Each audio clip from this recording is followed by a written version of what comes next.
Welcome back to APAC South, where we have just a little bit too much fun. We've already had the first game, and the Chiefs have rocketed up the standings, but Knights are looking to get back into that playoffs spot. Now, Guz, are you feeling like Knights will be able to do it?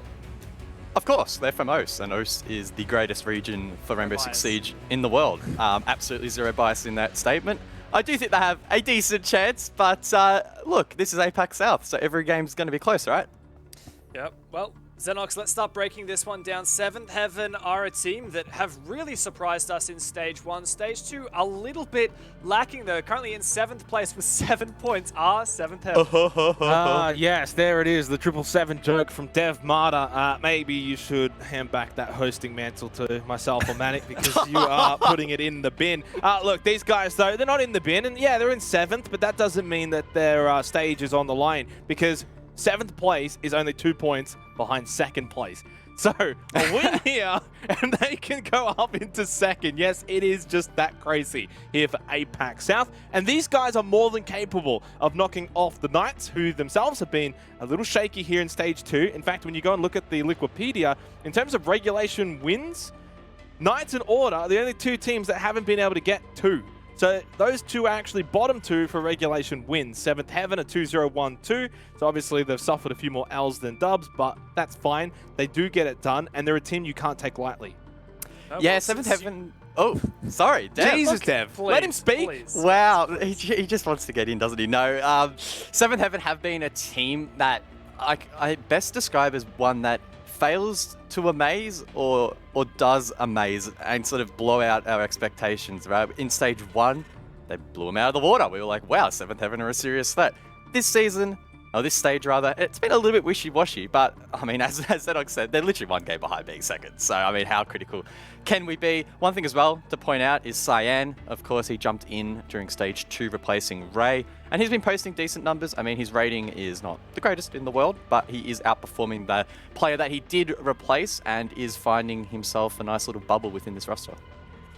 Well, maybe we will get an Edie interview, not if Knights have anything to say about it. Now, guys, look, I did cut you off there, so I'm going to let you take this one. Say whatever you want about these OS boys. Well, as I said, the Knights are clearly the greatest team from the greatest region in Siege, but in all seriousness, it hasn't been the greatest stage for the Knights. It's been good, but we expect greatness from this roster. They continue to grow and expand and become better, but they haven't quite been that dominant force, I guess, that we were expecting one of the OS teams to front and to represent the region. That mantle has kind of been tossed around a little bit. That said, again, like every other team on the standings, they are in a great position to propel themselves upward, to make significant gains.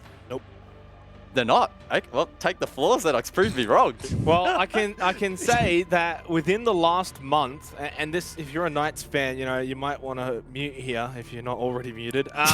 In the last month, the Knights have either gone to OT or they've lost. They have not had a regulation win since Playday 1, which was a 7-5 victory over Elevate. So they've actually really stalled out quite heavily over the last month here in APAC South. They had an 8-6 OT win against Invictus Gaming. That was in Playday 2, right? So their 2 wins have come in the first 2 Playdays. Since then, they lost to QC. They had an 8-7 victory against Wildcard, and then they lost to the Chiefs in Playday 5 last week. So, look, I tell you what, if there's any of these 2 teams coming in with a semblance of form, it's probably 7th Heaven off the back of their massive 7-2 victory over Invictus Gaming in Playday 5. I probably hold them, you know, having a little bit more strength coming into this matchup. So for the Knights, they've got some work to do. They've been a little disappointing in Stage 2 because we hold them to high expectations to be, as Guz said, the greatest team in OCE. You got to be the greatest team in OCE, and right now it's the Chiefs because they're in 3rd. Yeah, look, Xenox, don't hold back, man. Just go in. I won't. Like, don't sugarcoat it. Just tell it how it is. Wait, who did you predict against Xenox? Just re-jog my memory a little bit. Oh, it was the Knights. Oh, what a shame. Xenox flip-flopping again on a broadcast. You just come to expect it.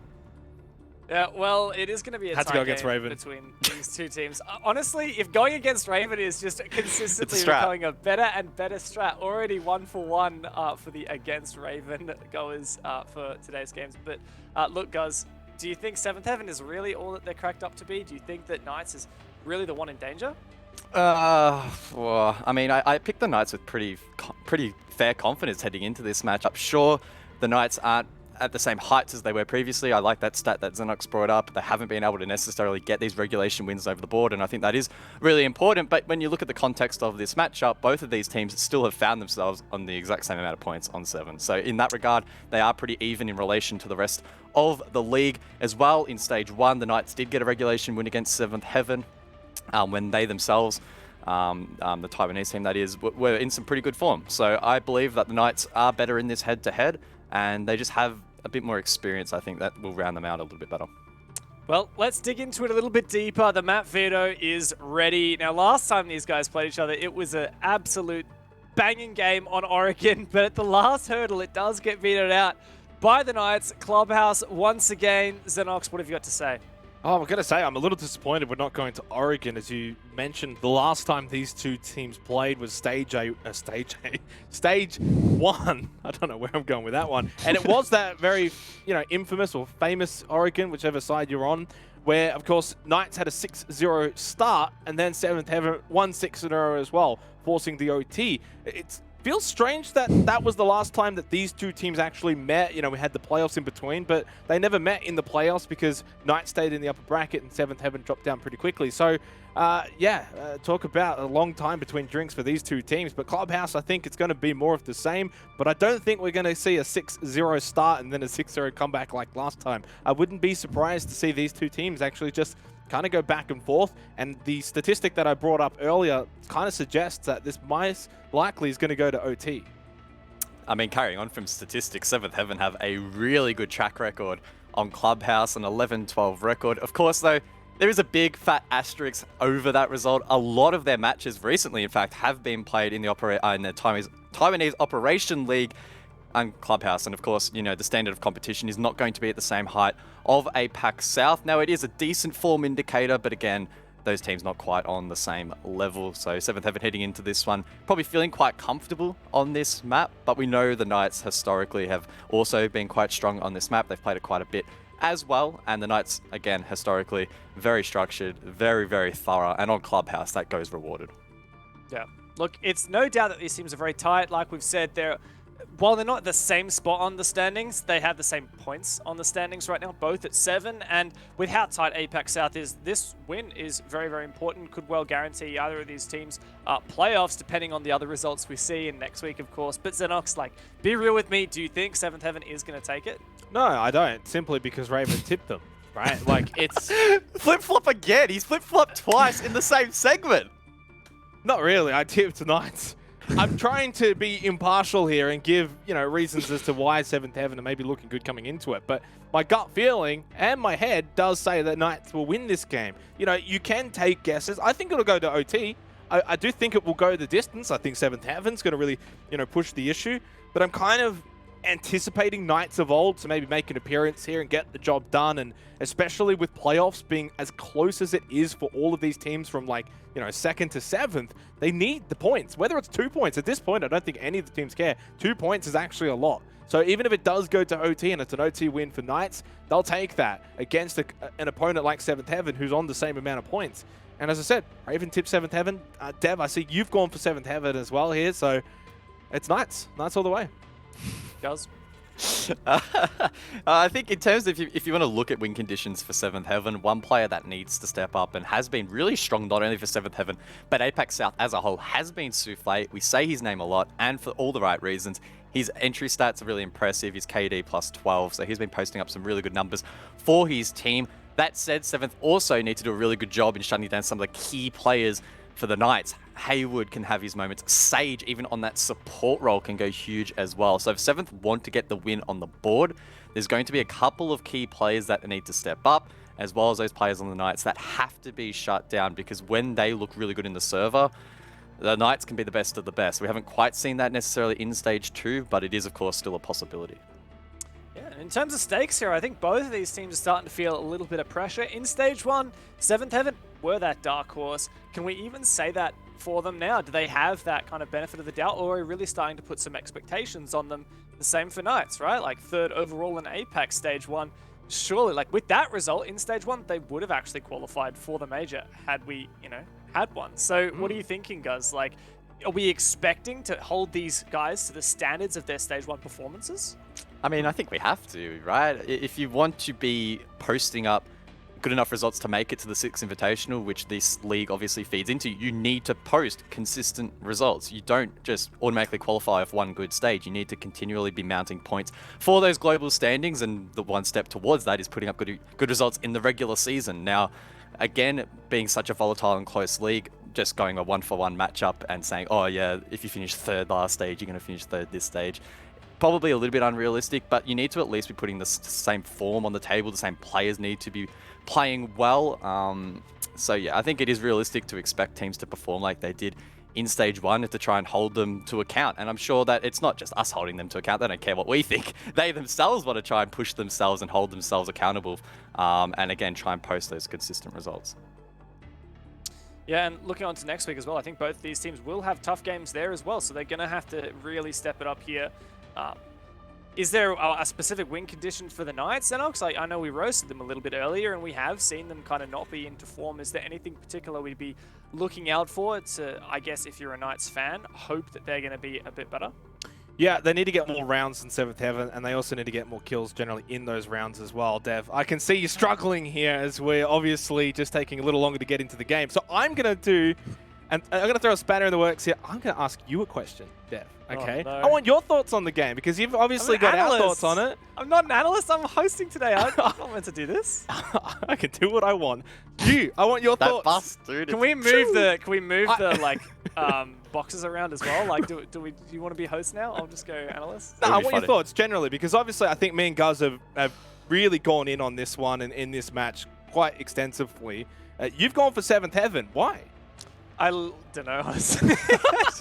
Just kind of picked it. Like, I think when I was going for my predictions today, I was kind of like, I'll look at whoever doesn't have very many picks and I'll just pick them. Because basically, my way of looking at it is all these games are close, right? So if we chuck out that prediction graphic and it has just like whitewashed for Wildcard or whitewashed for Knights, like that is just totally not fair because all of these should be like, I reckon, like even those of you who are like picking Knights here, what do you reckon? Is that like a 60-40? Is it 70-30? Like 70-30 for me. It's 70-30.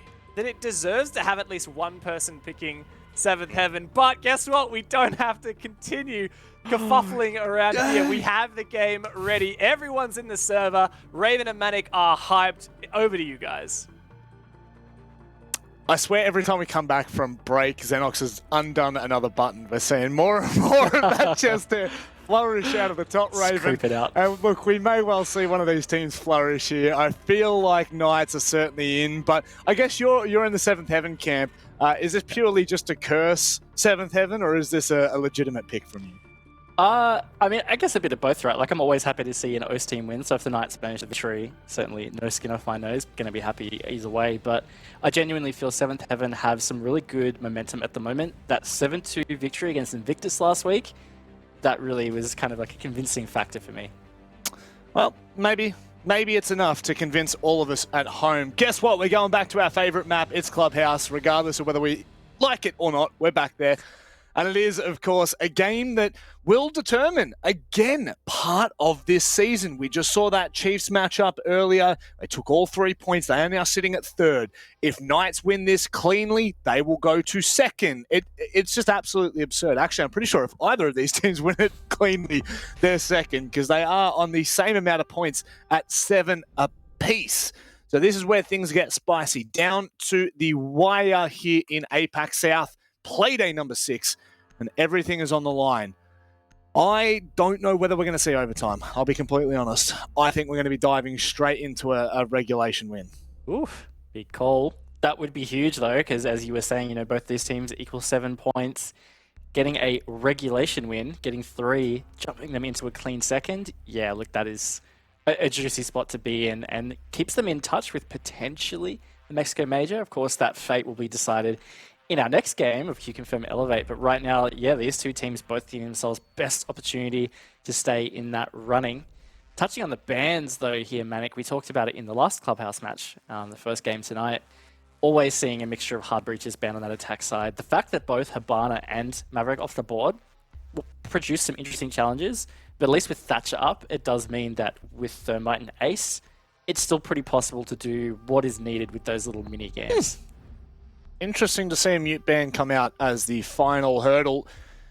We're going to see, surely we get to see mirror played at least once. That's all I care about. That is all I care about. But it is certainly something that we'll look at for the attacking side. Who utilizes the Thatcher to its fullest extent? Obviously, with addition of the Thermite, really, you can just get so much done so early on.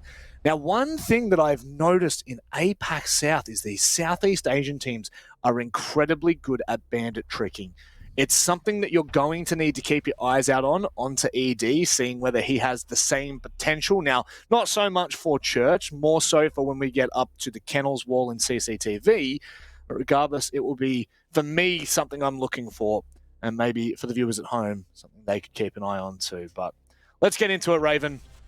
Let's see what the Knights have to offer in their attack.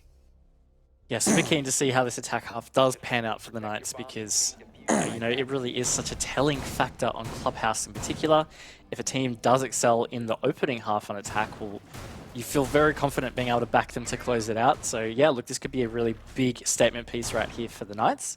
I mean, likewise for 7th Heaven, if they come out similar with as Chiefs, 5-1 half, certainly would feel pretty comfortable to say, hey, they're going to lock it in as well. But I think this really does be a bit of a mix-up compared to our first game with the way these bans have turned out. It changes the way that, as we've described it so many times, those little mini-games that you have to go through on attack, it really does change how those could pan out.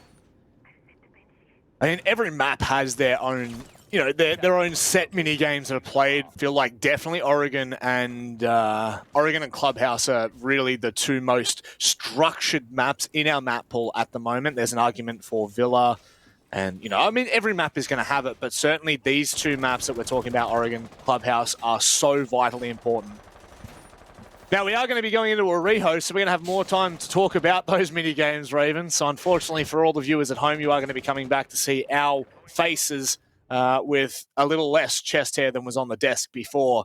I could undo a button that's all. if you want. If we start undoing buttons, I mean, you certainly have that Italian blood in you. It'll just flourish out the top. It'll be very quick. Not only will you be blossoming on your shirt, but also out of your chest, Raven. So let's keep it PG for now. Yeah, no, we're sweet. That's fine. No problem. Yeah, no, look, I'm really excited to see this match kick off. Obviously, we haven't seen a whole lot at the moment, but already, the defense lineup, not something we spoke a lot about on this Church Arsenal defense, is, a little bit interesting, in particular bringing the Goyo. I guess just wanting to have some extra shields placed around site, even using them as time delays. And they also don't have much option for wall denial. They really only do have Bandit and Kaid. So they've gone for the Bandit this time around, which is, I guess, a good call because, I mean, you could try and Electric Claw hatches. Thatcher isn't banned. So it was already picked by Sage. It's going to be easy enough to clear off. So yeah, I mean, it's not so bad. Something that you could as well work with, even if you do bring that Kaid and eventually you'll see those Thatcher EMPs come out, there is that potential on certain hatches for the impact trick. And on certain hatches, there's one hatch you can use it on. But, there is that mind game. There is that mini game of to and fro, back and forth.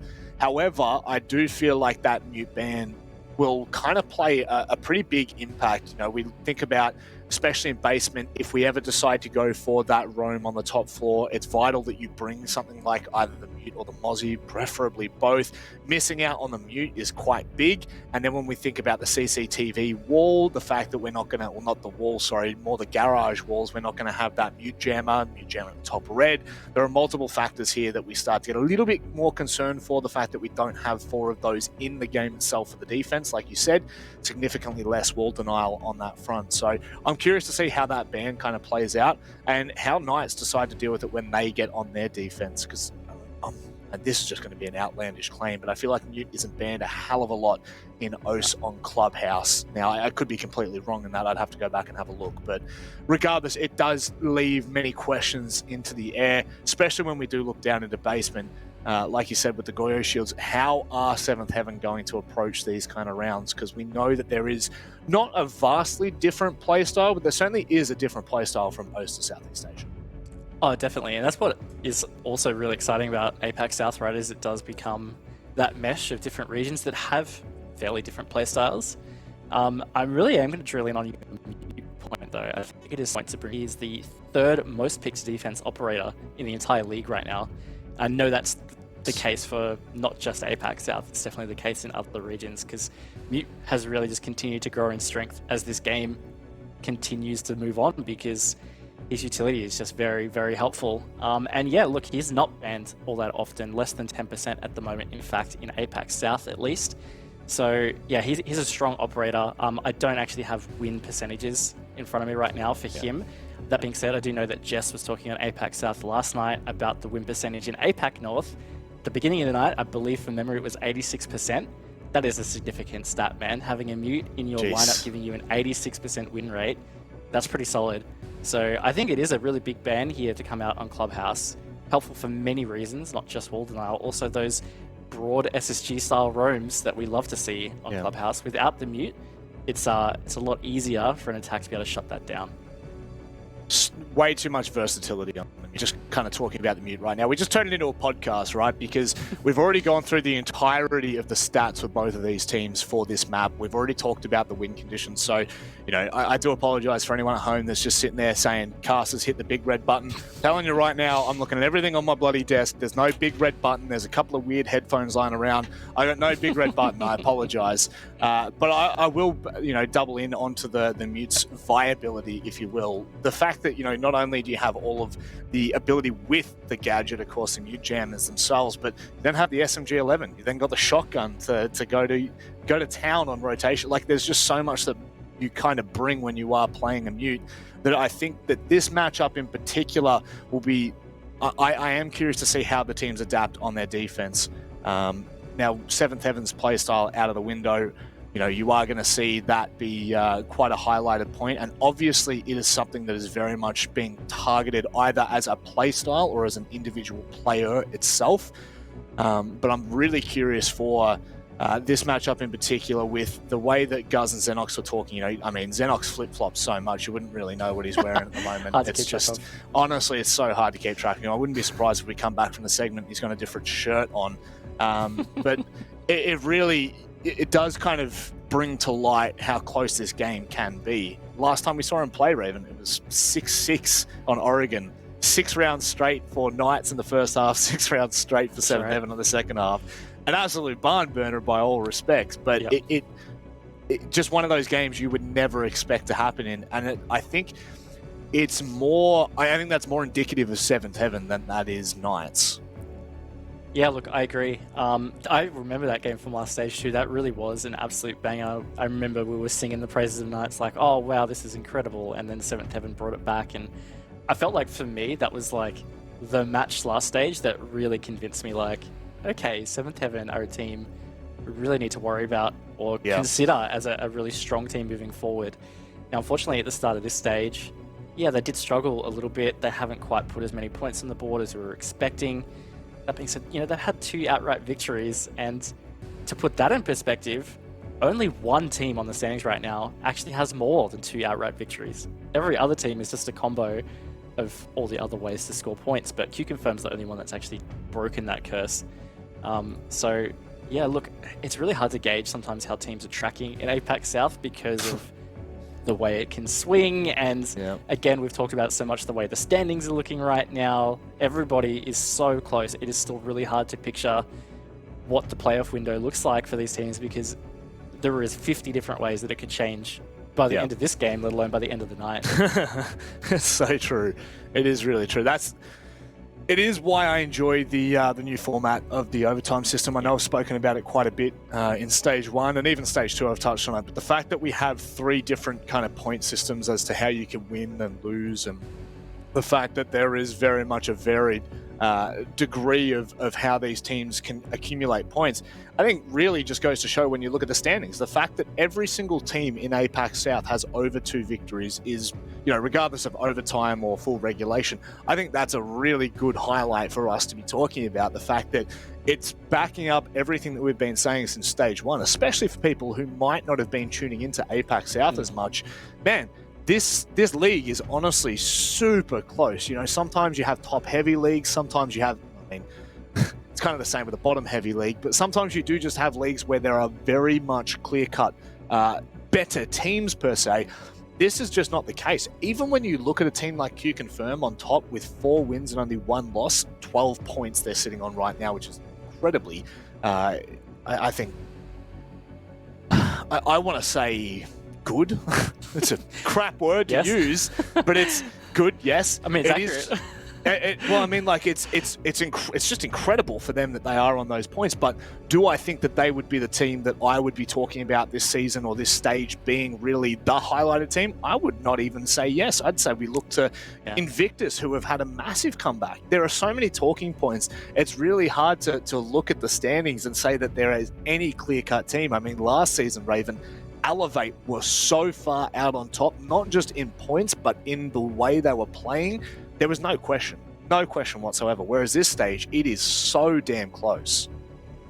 Yeah, last stage definitely did have that extra degree of separation.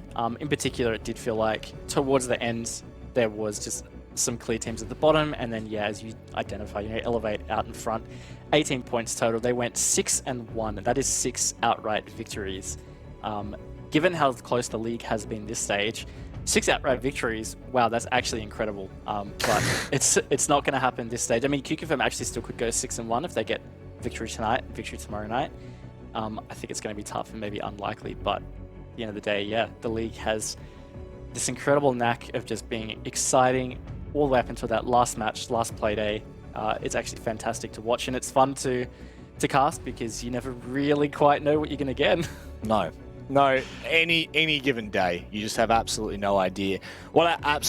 There is one thing I love looking at the standings right now, and this is on Wikipedia. Chiefs sitting in at 3rd, right? And next to their name is an arrow with 5 pointing upward.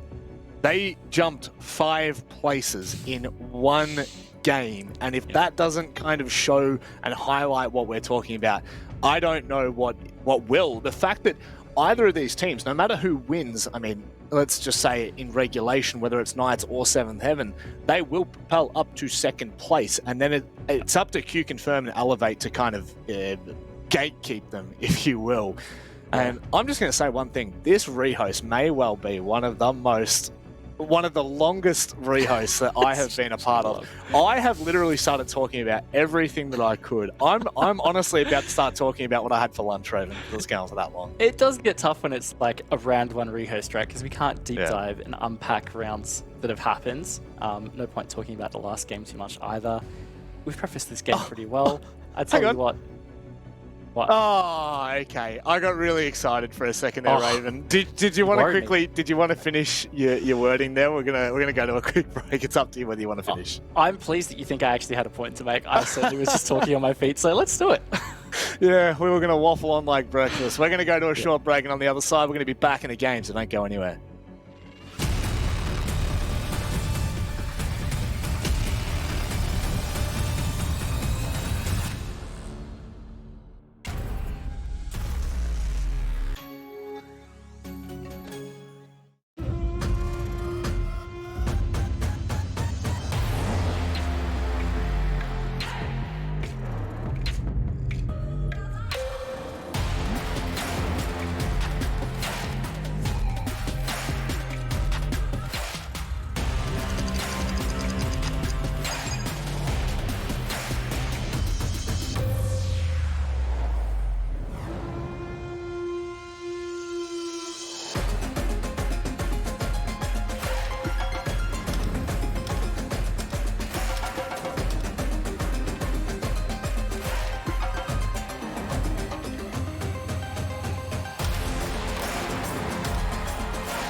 So now you're here again, knocking at my door.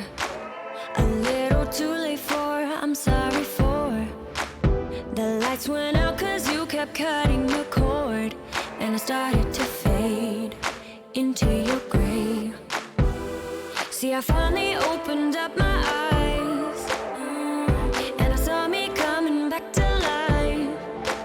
That I'd be better without you inside. It's time to be someone I wanna recognize. The future starts right now. I made a reservation, but you never came, so I'm checking out. The fire you stole away, I know one day we'll come back around.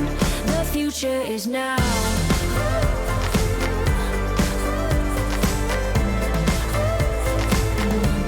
The future is now.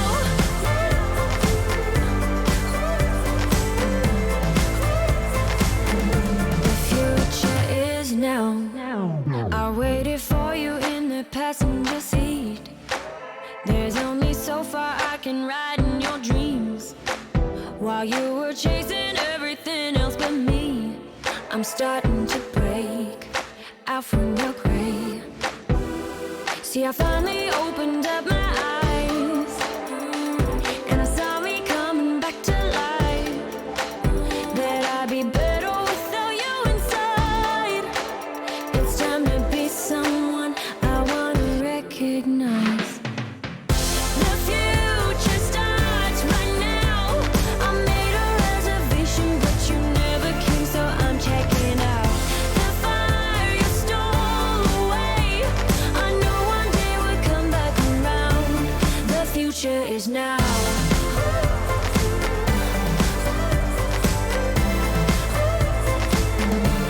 The future is now.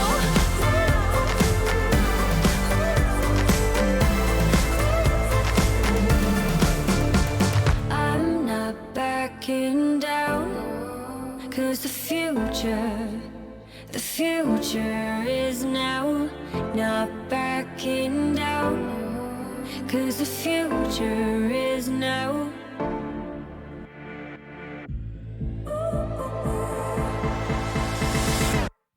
The future starts right now. I made a reservation, but you never came, so I'm checking out.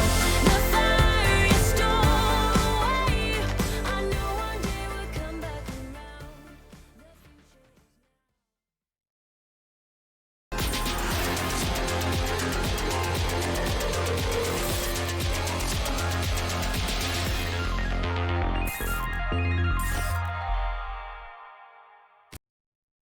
Sorry, guys, we found the red button. I had misplaced it. We're back in, and it's round number 1, Raven.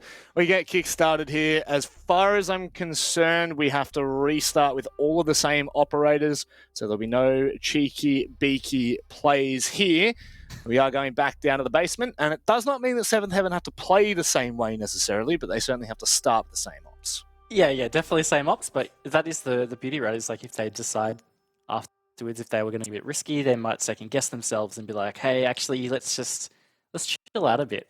Or conversely, they might just say, oh my god, decide like, hey guys, let's roam actually, let's just change it up. I don't know, but yeah, it does give them the opportunity to rethink their strategy. We didn't get to see a whole lot of it. I think we got about 10 seconds in before we got told the rehearse was coming, so yeah, woohoo, here we are. We get to see what is going to happen with this match.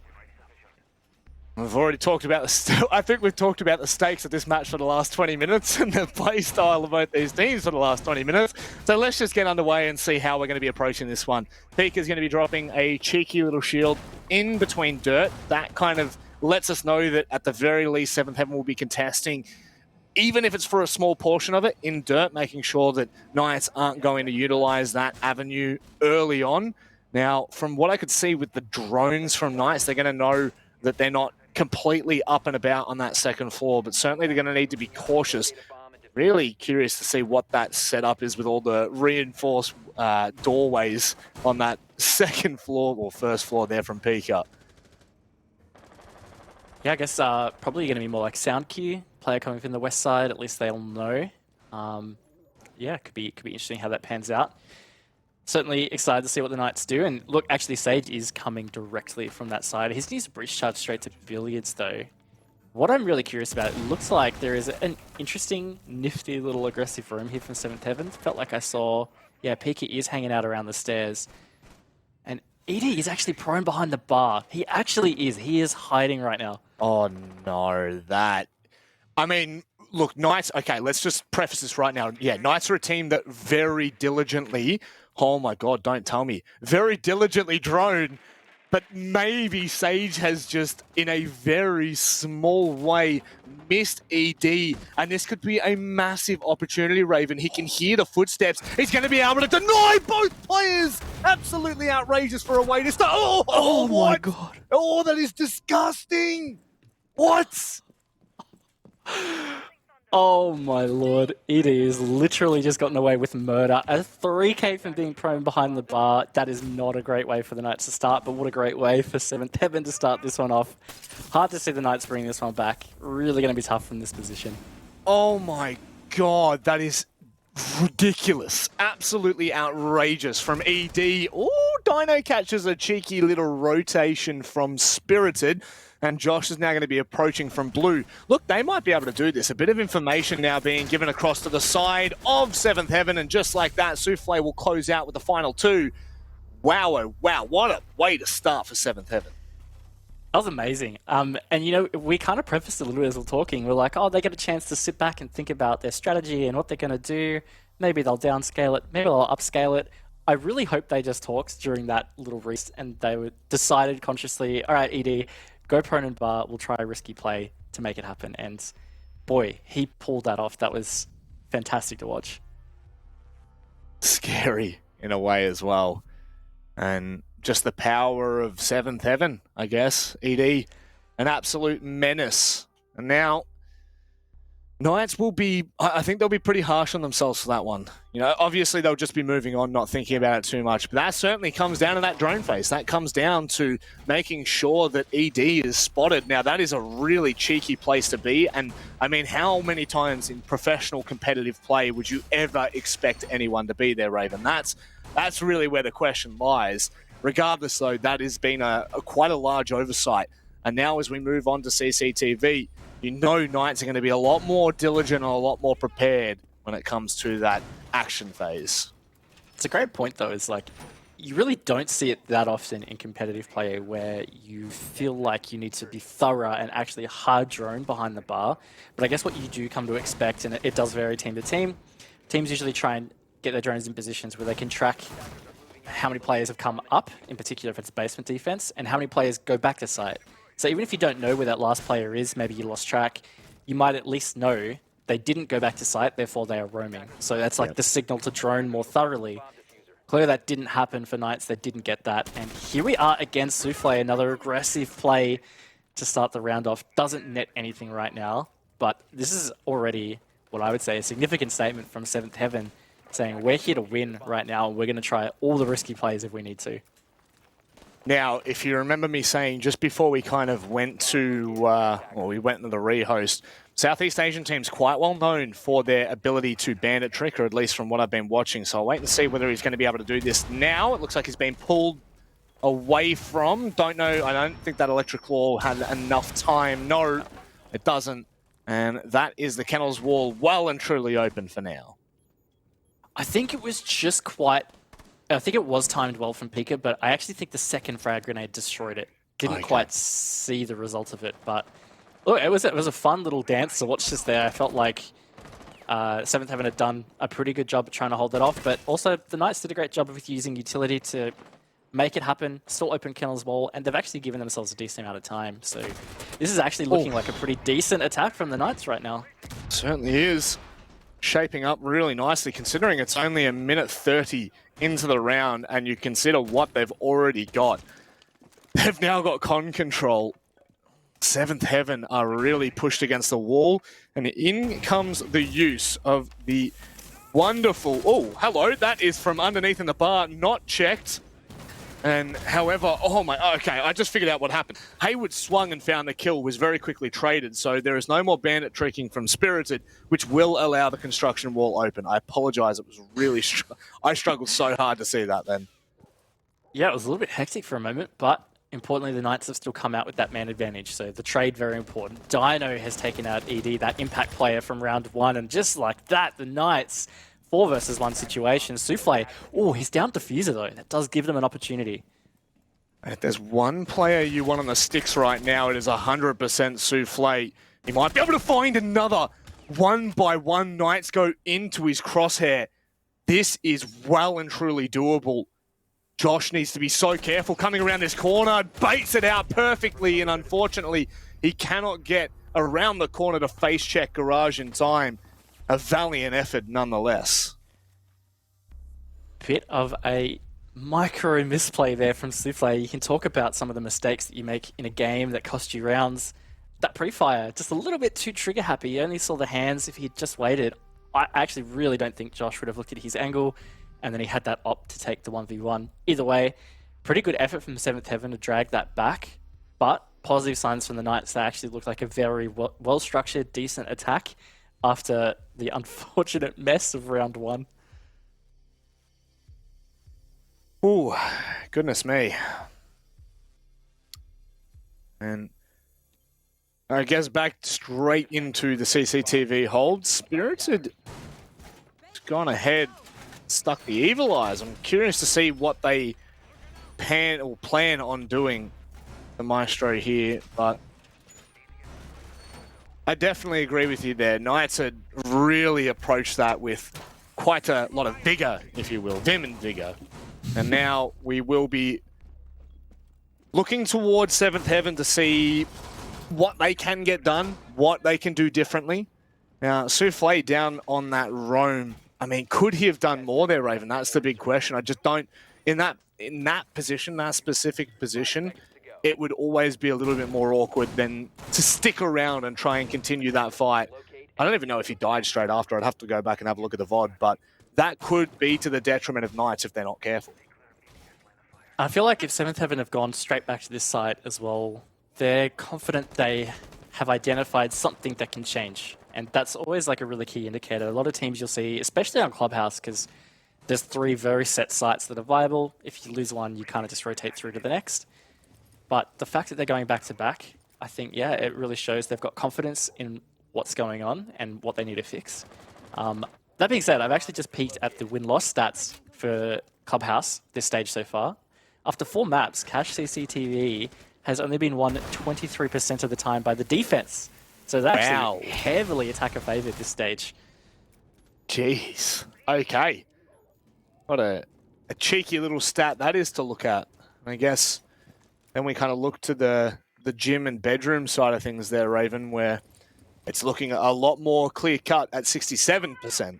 So interesting that we see most teams rotate to CCTV second and then to gym last. When we're looking at the stats, of course, we've only seen 3 games played, but that's still a big enough sample size to really be talking about this in quite a confident light. Knights have been a lot more stalled out this time, that's for sure. Yeah, it has felt a little less eventful, at least in terms of gunfights, but they're doing what's needed to progress through their attack. But again, 7th Heaven, they just have players in some very dangerous positions. Souffle reprising his roll down in lounge there. And, oh, that's a nice little impact trick, taking off the top row of that Selma charge. I mean, it didn't take off the bottom. What? How did that...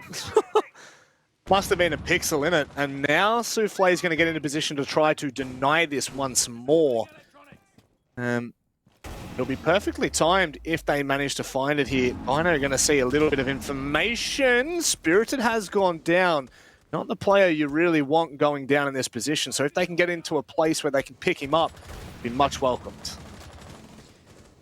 Knights under a lot of pressure too. Josh has actually been down and finished off, but trades coming through is really important for the Knights just to stay in touch with that, and they go bang. They've given themselves that man advantage right now, and Souffle certainly not feeling strong down below, and Knights have stormed side here, Manic. They certainly have. It's all onto Souffle's shoulders now. The plant hasn't gone down, nor is it going down at the moment. Juicy just playing with death at the moment. Souffle getting caught the second he makes his way up of the stairs. And once again, Knights just showcasing their ability on that attack. They really did. And also, I really think Seventh Heaven just got to get off that site. They do. They go back to Church Arsenal, which they did win in round 1. But certainly, that's 2 rounds in a row of cash CCTV where it was just all Knights. You know, Souffle did almost bring back the clutch in round 2, but that was kind of more like a freak individual play. At least strategically, it certainly looks like the Knights have Seventh Heaven's number on CCTV cash. So yeah, time to get off it. They do. Church Arsenal. Now ED has 6 picks back to this Bandit. I'm very certain he's not going to try the same bar play, but I have no doubt we will see the Knights thoroughly drone that. Yeah, it'll be a lot more from the Knights than it will be from Seventh Heaven this round. Regardless, they definitely had a pretty clear idea as to how they wanted to hold this. And it looked like Seventh Heaven had the T's crossed. They've got, you know, Pika really dropping both those shields, one in dirt and one toward oil. Find that one in oil curious. I guess, you know, it allows you to pop that and kind of cut off that choke point when it comes to the later parts of the round, which we do see sometimes. You know, we see when push comes to shove, maybe a hatch isn't open that they need. You got to send it into blue and try and contest the back of Church. But if you do have the Vulcan shield there, you can afford to just pop it and back away and hold that for a short amount of time, longer than you usually would. Now, ED is still running around up on that top floor, but he does fall back. I'm pretty disappointed about that one. Yeah, it was exciting to see if he was going to try and find like a new spot and actually go for it again, but not to be. Knights are just going to quick enter in through the strip here. Just take that quick bar control. Pika is still trying to be a bit of a pest around the main stairs, but it doesn't look like he's planning to get aggressive. He's just trying to hang around, maybe find a cheeky early pick, shoot some drones, bail back. Look, good overall play from them not to really over-commit to that. And they have managed to take 3 drones off the board already. You know, they can take a bit of a dent into that intel gathering from the attackers. Provided they have all the intel they need, they will be able to slowly and surely take control of the map on the first floor. And now Kitchen really just becomes a game of hot potato. You don't want to stay in the same place for too long, neither does Cyan and Josh. That's the kill that Knights would have been hoping for. They've been given it very early on here, within the first minute of the round. Oh no. I think he's having some struggles there. Couple of swing and a miss, but he's trying to get the job done. And this is where it gets critical, right? Like this hard breach use is going to be a lot simpler for the attack right now. Oh, beautiful pre-fire, in fact, from Juicy. Almost took the head of the Seventh Heaven player. Already forgotten who was actually trying to shoot at Souffle. That's right. But no, this is, again, looking quite good from the Knights. And goes to show, you know, that first round, without Ed's 3K, obviously, things could have been incredibly different. Yeah. Completely changed the tide of it. Oh, Souffle. Very quick answer back onto, I believe that was a vertical line. I don't really know where that kill ended up being, but now they're going to put a bit more pressure on ED with some good timing. That's going to be at least one of the Selma charges. If you can hold the middle as well, they'll only have the opportunity for the left-hand side. And now ED just needs to be careful because I believe he's stuck in this corner now. He is relatively stuck, and this is an opportunity where he probably should have got aggressive, but didn't. Oh. And that's where the Knights have beautifully capitalized there. Some really good trades forth. On the shoulders of Pika now, though, 35 seconds.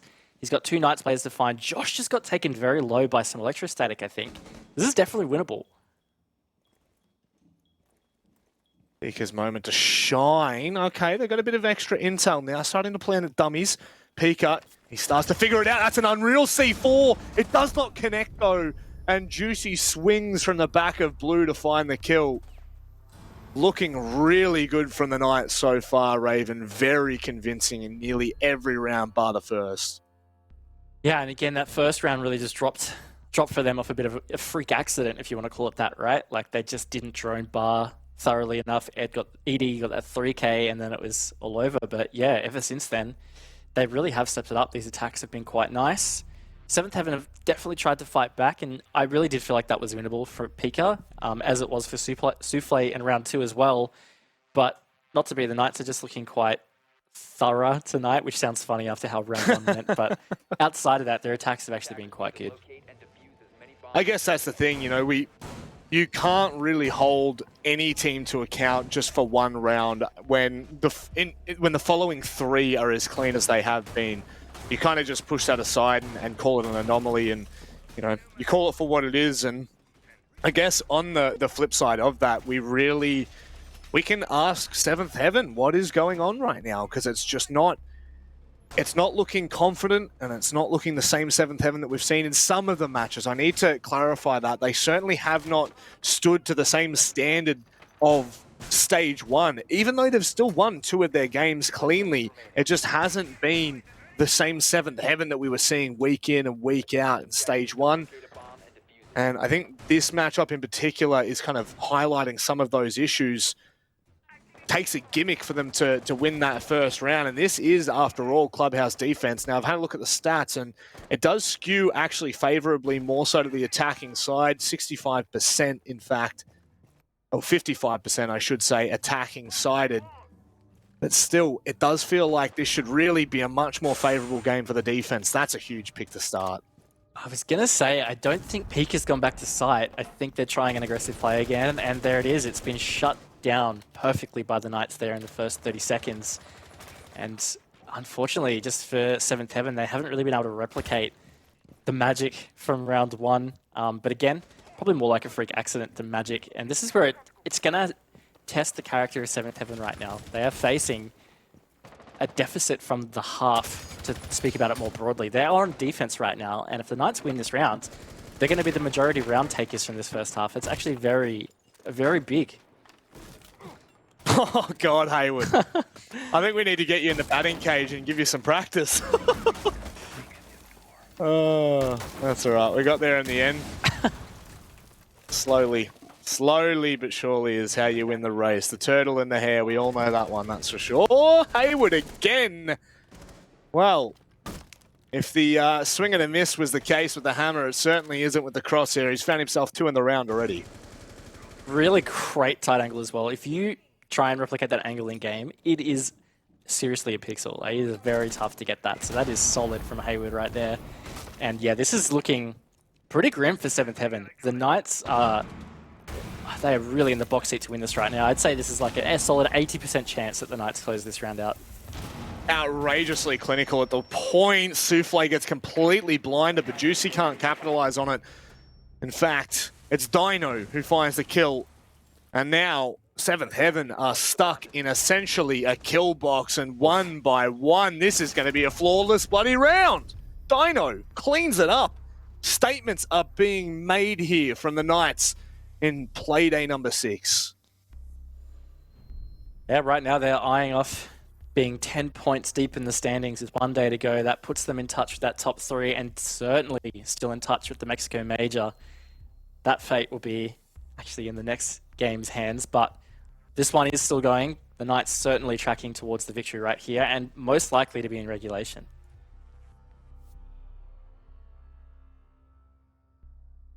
Who was it that you picked again? We just don't go there, Manic, actually. It's like I said, it's a win-win for me. If I get Seventh Heaven correct, then cool, point in the predictions. If I'm wrong, then great. My Oceanic Boys and Knights, they get the victory, and it gets them higher in the standings. You know, either way, the way I see it is I'm ensuring happiness for myself. What about those that prediction score? How's the happiness going there? Have you just given up? Is that the case? It's totally fine. If anything, I tell you what, at least I've been able to generate some incredible storylines for this stage. You know what? I just had massive deja vu.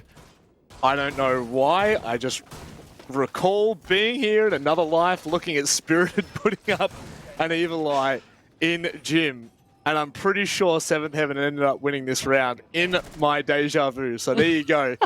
Premonitions. Is it going to be the same case though, Raven? That's the big question.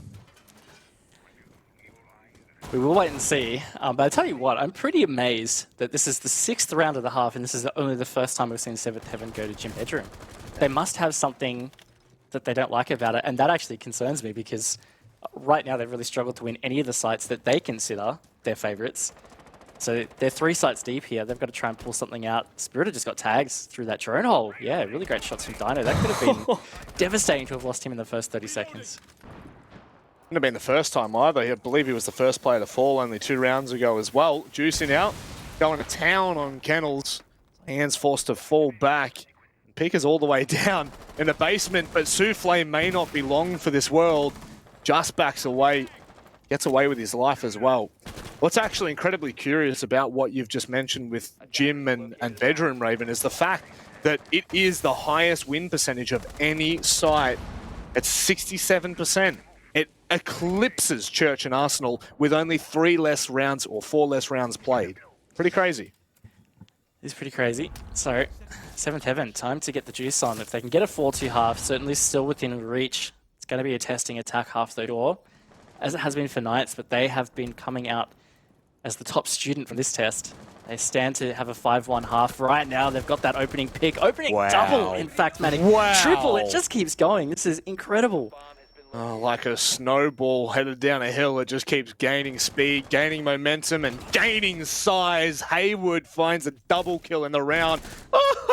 Pika, you absolute cheeky little devil. He's now left in a 1v3. Knights decide to get off the diffuser, play for a different approach, and with only really 10, 15 HP left, one shot, one bullet is all that it would take. He would have to hit some outrageously large shots to make this work. And Knights really well spread out as well. Using the utility against 7th Heaven, Salt in the wounds. That is a dominating 5-1 half from the Knights on attack on Clubhouse. It's quite the opposite, the polar opposite conversation we were having about the Chiefs and how good they looked on their defense. Knights have literally just bullied 7th Heaven out of the server on their attack. Poof. That is a massive way to start. The fact that 7th Heaven can really only make one mistake here. Again, remembering both of these teams are on 7 points. Whoever loses this matchup in regulation, I mean, I'd have to do the absolute math, but I'm pretty sure is out of playoffs contention, right?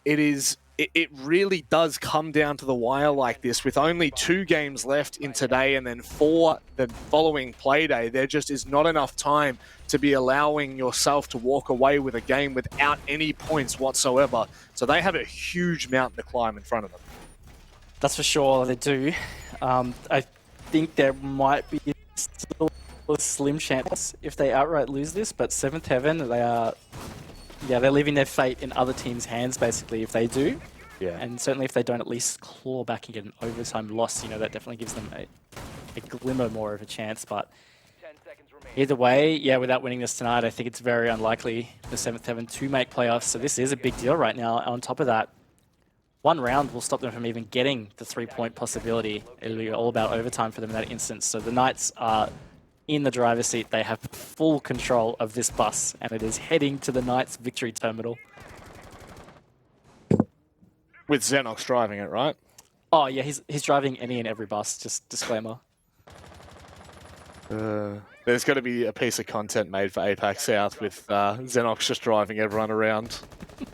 Whenever we eventually get back to a LAN, Xenox is the person picking everyone up from the airport in a minibus. Now, round 7 approaches, and nice pacing, nice timing from 7th Heaven here. I don't know whether the EMP was appropriate. I feel like they'd already shot the Electroclaw off, but regardless, Yeah, they get that done. they do. It was a bit of overkill on the EMP, but either way, it is done. Now they're just going to have to try and fight for this control of cash. Very aggressive setup from Knights. Does mean that there's going to be some hesitation with line of sights here, but that Selma is going to create even more havoc. Josh very stuck on this top of red stairs position. Souffle looking to put the pedal to the metal here, and will likely wait for the rest of the team to be able to get into a position. This could be massive right now. Souffle not looking the right way at the right time. Oh my god, how clean was that flick? Oh! Oof. Josh going down, it does give 7th Heaven really good advantage right now, just past the halfway mark of the round.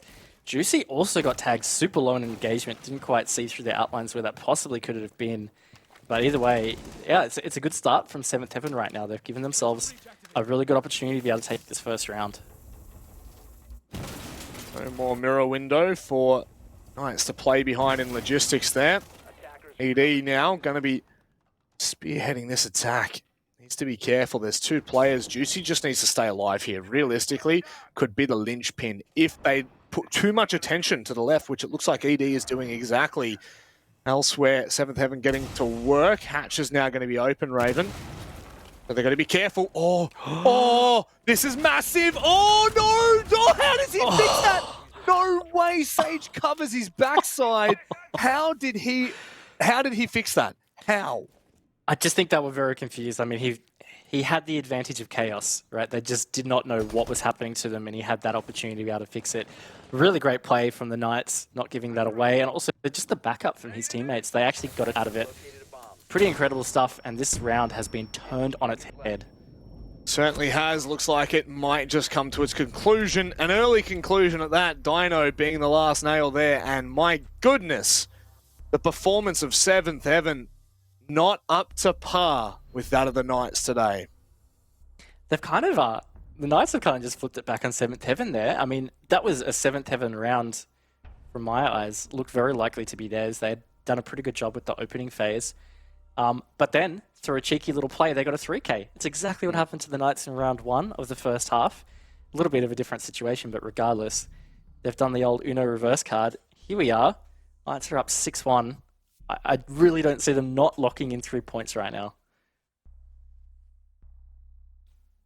He flip-flopped harder in that round than Xenox did with his predictions.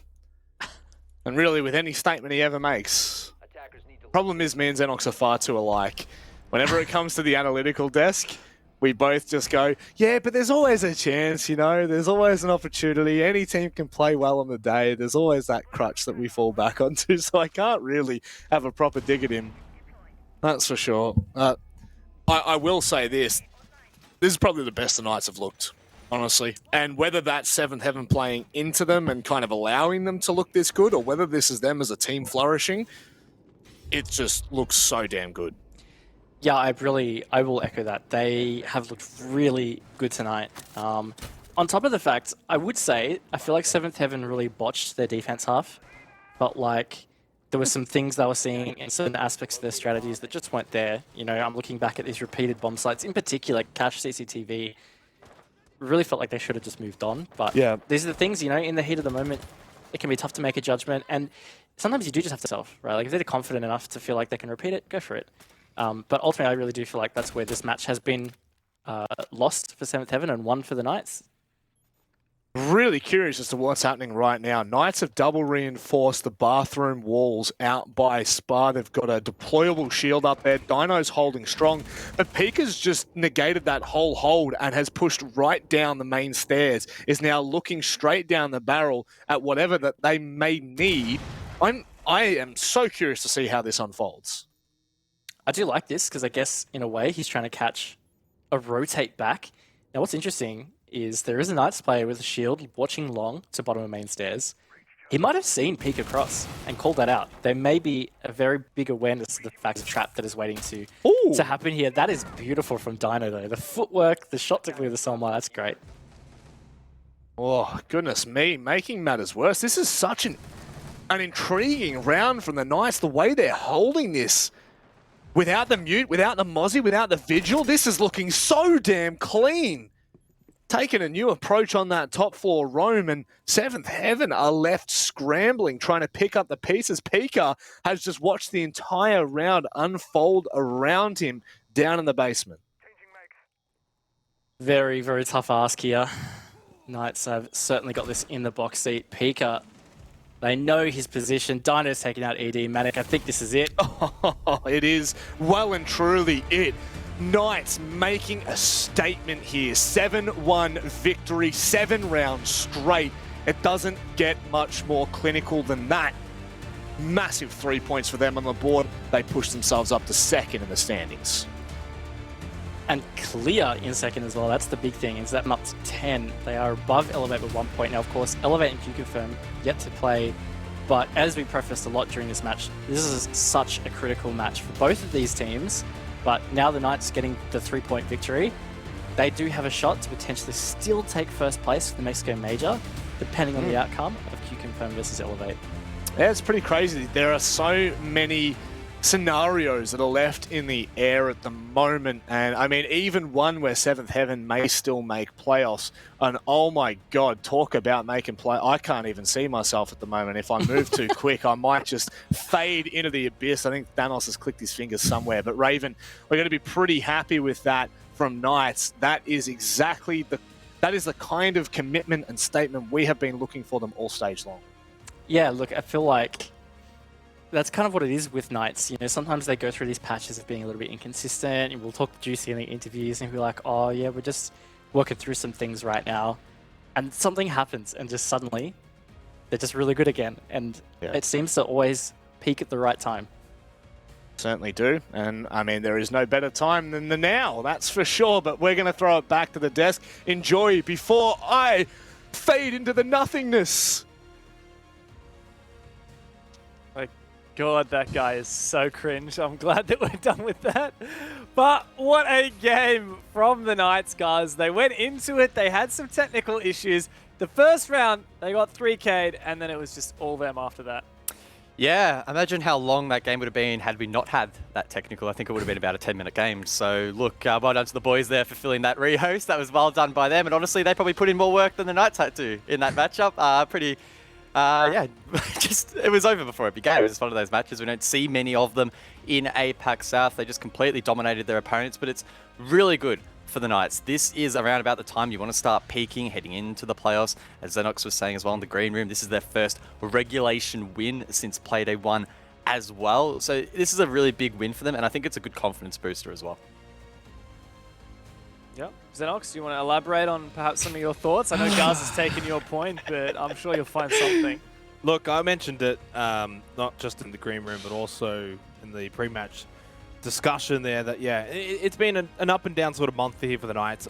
Only OT wins and then a bunch of losses. They haven't had that regulation win since Playday 1, but boy, did they look the goods here. 7-1. They made 7th Heaven just look completely second-rate, and it was the Knights we come to expect. It's the Knights you expect when we say things like, oh, you know, they're the best team from OTE, and they played like it there. That was one of the more one-sided games we've seen for this stage. Disappointing for 7th Heaven. Not sure if their season's completely over. Of course, we've still got one more Playday, and funny things can happen, but it makes it so difficult now with that loss. I mean, the maximum amount of points they can get to is 10, and I'm not entirely sure if that's going to be enough for top 4. So for the Knights, it's a big win, not only for their form, but they've got one more Playday, and they probably going to need maybe 1-2 more points to get top 4.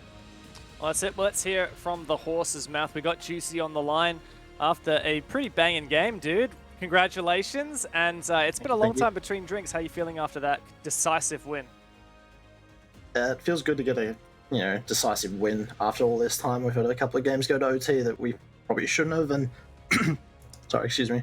I don't know. It just feels good to be playing well again. After a few things, bit of a struggle in a few weeks, and I don't know, just awesome feeling again. What do you think was the difference tonight, mate? I mean, was it a case of the way that you guys were playing, or do you think that maybe 7th Heaven weren't quite at their best? Maybe a combination of both? I think we had a big talk last week, and I think we just came to the conclusion that we were always playing to not lose instead of playing to win. And it's something that, we've dealt with a little bit, and I think this week we came to terms and started practicing the way that we wanted to, and came into this game with a lot of confidence, and I think it showed today that, just that little mentality change really can help us out. Yeah, of course, this result will propel you and the team into second place, and there is a very real possibility, if Q Confirmed don't get any points tonight, that you guys could finish first. What's the feeling in the camp about that prospect? I think, after the season that we've had, it was just kind of like, damage control for a little bit. But obviously, if things go the way that, if that's out of our hands, isn't it? Like, we just play each game, and if it happens, it happens. We, not expecting anything. And if we go into, when we go into playoffs, if that happens, then we'll just make the run there and show teams what we have and qualify that way. So that's the end goal. Yeah, I think fans would have had very high expectations of you guys after stage 1, because even though you didn't get that #1 spot, you ended up getting #1 through the APAC playoffs, so 3rd overall in APAC. I guess I'm interested to hear, like, where do you think you rank overall in APAC at the moment? Honestly, when we play like that, I think we're one of the better teams. But it's about being consistent, and if this mental thing with us, we keep strong and we play like that every week, then we can be one of the best teams out there. But it's just having the same fortitude each week to go into those games with it, and that's all it is for us. And when we do, that's what we can do. So I don't know, it's exciting going forward. Certainly is when you guys are playing like that. It has been a long game, but you guys are looking in form at the moment. Anything you want to say to fans, supporters of the Knights who've been sticking with you through thick and thin? It's always the same. Just thanks for all the support, the friends, all that. Thanks to the cast, and thanks to support staff as well. Without them, wouldn't be this good. So yeah, thank you. Lovely. Well, we'll catch you next week, maybe, depending on how your game goes then. See ya. You will. All right, catch boys. Love that. Hey, love Dev. Yeah. Dev, you missed one more, thank you. Guess who? Raven. 7th Heaven. Thank you, Raven. Ah. Yeah, well, I guess Raven is the best way to figure out who's going to win the games. But we do have 2 more matches coming up. Fortunately, we will have a changing of the guard, and you guys will go and cast. I'll be joined by the Peanut Gallery. So in just a moment, we have Q-Confirm versus Elevate, the 2 Thai teams going head-to-head. #1 versus #2 in just a moment.